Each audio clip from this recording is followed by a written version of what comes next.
Assalamualaikum warahmatullahi wabarakatuh. Perkenalkan, saya Iqbal Hadi Purnomo, Ketua dari Kelompok 7. Di sini saya dan rekan-rekan saya ada Mbak Anggiza Putri, Hai, Mas Galih Rizal Muhammad, Halo, dan Mbak Indriana Damayanti akan menjelaskan ide startup kelompok kami, yaitu Quizipi. Jadi, apa itu Quizipi? Quizipi merupakan aplikasi manajemen kuis yang akan membantu Anda untuk membuat, melaksanakan, mengoreksi kuis yang Anda buat sendiri secara mudah dan efisien. Kami memiliki visi untuk menjadi partner terbaik bagi para pendidik untuk pendidikan yang lebih baik.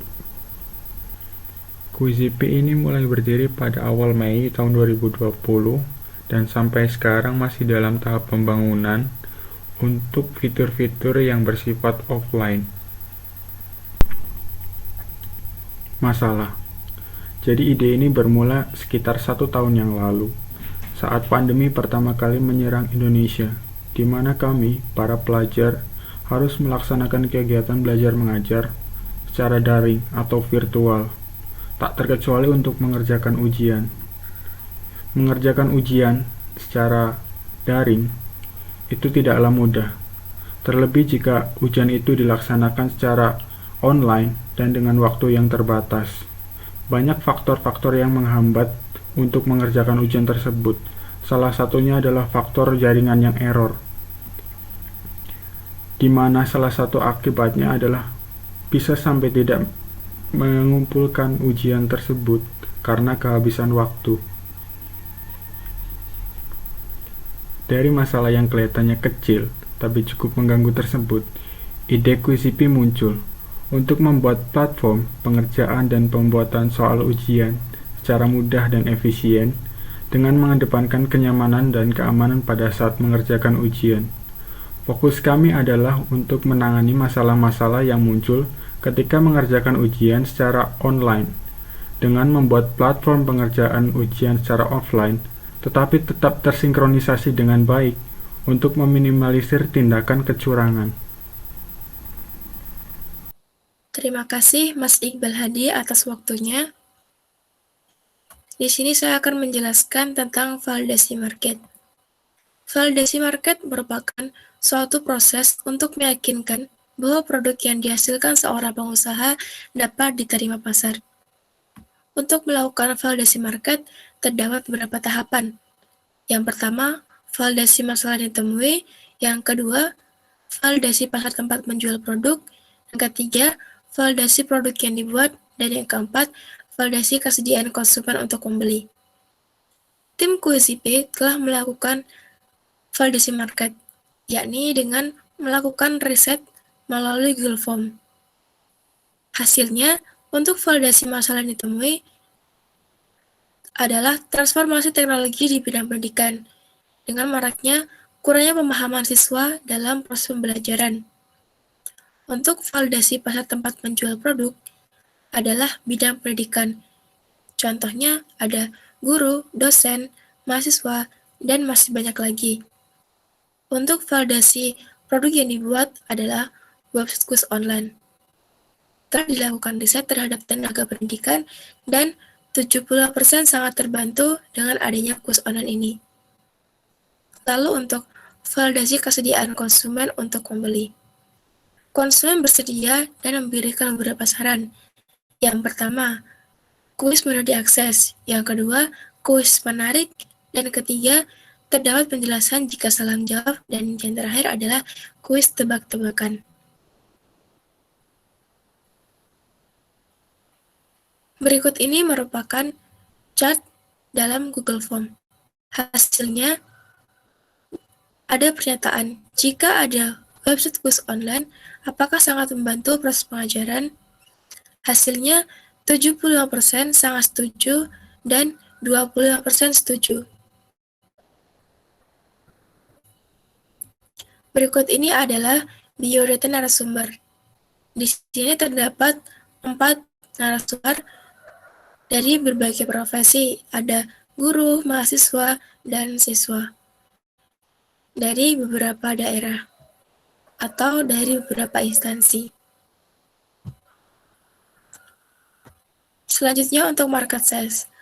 Market size merupakan suatu jumlah individual yang potensial membeli atau menggunakan produk ataupun jasa. Untuk menghitung market size, terdapat dua cara, yakni top-down analysis dan bottom-up analysis. Top-down analysis merupakan suatu penentuan pasar yang sesuai dengan produk atau layanan mereka.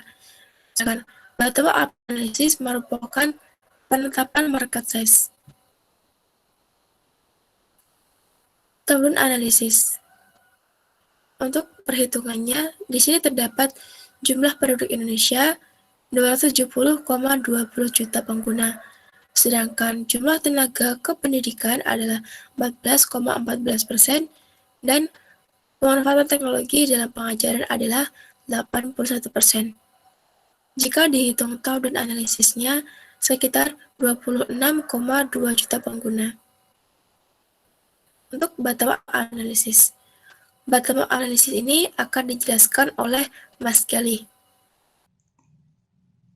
Oke, terima kasih Mbak Indri.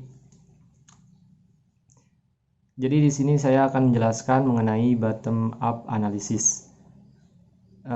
Dengan terdapat di sini rumus, yaitu untuk mengukur market potensial. Nah, untuk mengukur market potensialnya, terdapat rumus yaitu N kali MS dikali PQ kali P kali Q.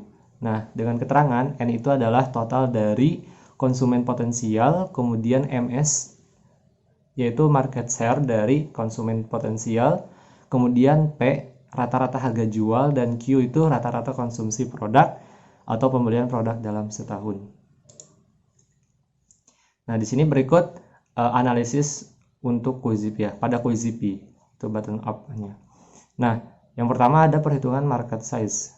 Nah, di sini dihitung yaitu 60 juta dikali 0,1 dikali 30.000 dikali 5 menjadi 900 miliar. Nah, dengan detail perhitungan, yang pertama konsumen potensial. Potensial konsumennya ada 60 juta pelajar di Indonesia pada tahun 2020. Kemudian dengan demografinya pelajar usia 10-13 tahun atau usia remaja dan pengajar usia 25-40 tahun. Kemudian ada market share. Nah, untuk market share ini terdapat dua kompetitor, yaitu Kahoot dan Quizizz. Nah, kompetitor-kompetitor ini sudah sangat besar sekali dan sudah terkenal juga. Kemudian kami menganalisis terdapat 100% dibagi 2 sama dengan 50%, dan misalnya kita ambil 5% dari setiap kompetitor yang ada, maka sekitar 10% market yang bisa diambil. Semisal ada 60 juta konsumen yang potensial dari segmen pasar, dikalikan 10%, maka 6 juta konsumen yang akan didapat pada QZP ini. Kemudian selanjutnya ada rata-rata harga jual. Nah, untuk harga jual ini seharga 30.000, dan untuk rata-rata konsumsi produk per tahunnya itu misalnya ada 5 kali per tahun. Oke, seperti itu. Dan selanjutnya akan dilanjutkan oleh Mas Hadi. Analisis kompetitor. Kami menyadari betul bahwa ide QZP ini bukan merupakan ide yang baru. Sudah ada beberapa platform web yang menyediakan fungsi serupa dengan QZP. Beberapa di antaranya bisa Anda lihat pada grafik di samping. Bisa Anda lihat bahwa di sini terdapat 3 buah web yang telah kami survei dan memiliki fungsi yang serupa dengan QZP. Salah 3 di antaranya adalah Quizizz, Kahoot, dan Google Form, di mana Kahoot dan Quizizz ini bermain pada 2 ranah, yaitu ranah kuis bersifat real-time dan non-real-time yang online. Dan pada Google Form, dia hanya bermain pada kasus kuis non-real-time online. Kemudian untuk QZP, kami menargetkan untuk QZP bermain pada ranah real-time dan non-real-time kuis yang bersifat online, dan juga menyediakan kuis bersifat real-time dan juga online. Oke, sebelumnya terima kasih atas penjelasan Hadi atas kompetitor analisis. Oke, sekarang di sini saya akan menjelaskan tentang bisnis model Canvas. Nah, jadi bisnis model Canvas itu di QZP yang pertama ada key partner. Nah, key partner yang mendukung QZP ini ada server provider, next ada community. Kemudian ada key activities atau aktivitas kunci atau strategi kompetitif yang dilakukan QZP untuk menciptakan value proposition. Yang pertama dari riset UI UX, terus ada optimasi fitur dan performa website, kemudian dari riset kebutuhan pasar, kemudian ada mengumpulkan research bahasa. Next ada key research. Nah, di key research ini sumber daya yang harus dimiliki QZP untuk bisa bersaing bersama kompetitif atau kompetitor lainnya. Yang pertama ada software engineer selaku developer kami. Next ada hak cipta produk dan desainer. Value proposition. Nah, value proposition ini tuh solusi yang kami tawarkan kepada konsumen. Pertama adalah QZP ini bisa menjalankan kuis secara online. Yang kedua, ada menyediakan template kuis secara gratis. Kemudian ada real time dalam mengisi kuis. Next ada kuis terintegrasi dengan classroom dan tersedianya banyak bahasa untuk user. Kemudian ada customer relationship.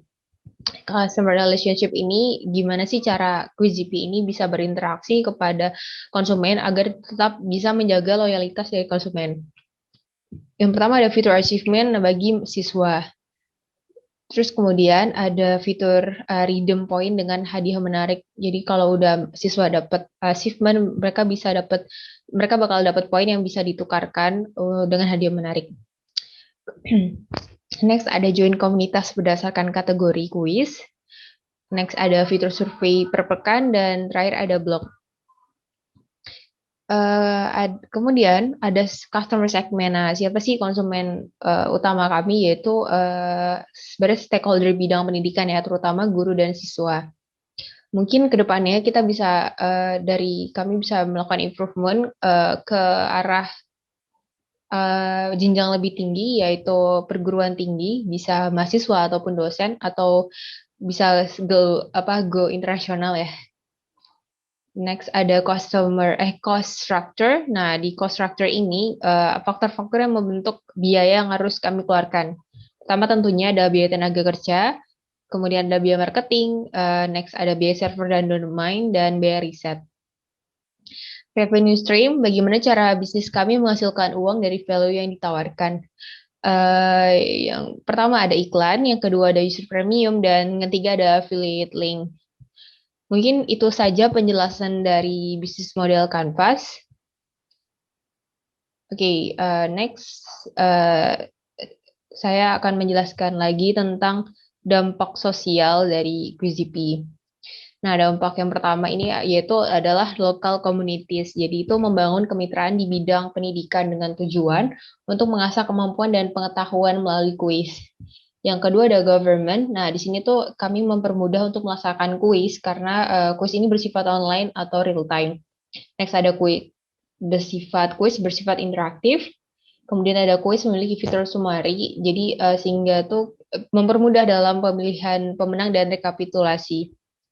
Next ada social value. Nah, di sini tuh mengasah kemampuan dan pengetahuan bagi usernya. Societal culture, nah karena kami berbasis website, jadi perlunya penggunaan device ya untuk mengakses teknologi itu. Nah di sini mungkin bisa adanya ketergantungan dari user untuk menggunakan device gitu. Next ada end user, meningkatnya pengguna kuis, employees ini pengetahuan dan pelatihan. Scale of outreach ini jangkauan di bidang pendidikan, baik secara nasional maupun secara internasional. Kemudian ada social impact. Nah, yang pertama itu mempermudah interaksi, tanya jawab berupa kuis dari guru dan siswa. Karena kuis ini bersifat online ya, real time. Next ada mengurangi penggunaan kertas selama pembelajaran. Jadi yang sudah dijelaskan sebelumnya bahwa QCP ini bisa melakukan penghematan di segala bidang ya, mungkin bisa efisiensi waktu, efisiensi tempat, ya tadi efisiensi penggunaan kertas, jadi benefitnya alhamdulillah. Next ada social benefit. Nah, di sini keterlibatan user mengarah pada peningkatan kualitas pendidikan. Jadi itu dampak sosial dari QZP. Next lagi saya di sini akan menjelaskan tentang roadmap dari QZP. Jadi di dalam kuartal pertama ini yaitu di tim bisnis bakal melakukan brainstorming, jadi kayak penguatan ide-ide. Terus di kuartal kedua dari tim bisnis akan melaksanakan survei dan gathering data, dan tim teknologi akan mencoba untuk membuat prototype. Di kuartal ketiga dari tim bisnis akan melakukan gathering feedback, mencari feedback dari QZP, dan dari tim teknologi melakukan beta testing, dan tim marketing akan melakukan riset market pasar untuk pengguna. Dan di kuartal terakhir yaitu kuartal 4 itu tim bisnis akan melakukan education dan user acquisition, dan dari tim teknologi setelah melakukan beta testing bakal melakukan maintenance atau perbaikan-perbaikan, dan dari tim marketing bakal melakukan branding di media sosial. Oke, itu sekian dari roadmap QZP. Itu saja. Mungkin saya kembalikan kepada moderator. Dan selanjutnya mungkin untuk penjelasan tim QZP oleh Galih. Itu saja. Sekian, terima kasih. Oke, terima kasih Mbak Anggi. Nah, di sini ada tim QZP terdiri dari 4 member. Yang pertama itu ada Mas Iqbal Hadi Purnomo. Beliau merupakan founder dari QZP ini, sekaligus sebagai ketua dari mata kuliah ini. Kemudian beliau di QZP sebagai CEO dan CTO. Selanjutnya ada Mas Galih Rizal Muhammad sebagai saya sendiri, di sini sebagai co-founder dari QZP, dan di QZP sebagai juga CTO dan COO. Kemudian selanjutnya ada Mbak Indri Damayanti, beliau sebagai CFO and CMO dari QZP. Kemudian ada Mbak Anggiza Putri sebagai CMO dan CFO QZP. Seperti itu. Sekian presentasi ide dari startup kelompok kami. Kurang lebihnya mohon maaf. Terima kasih atas perhatiannya. Wassalamualaikum warahmatullahi wabarakatuh.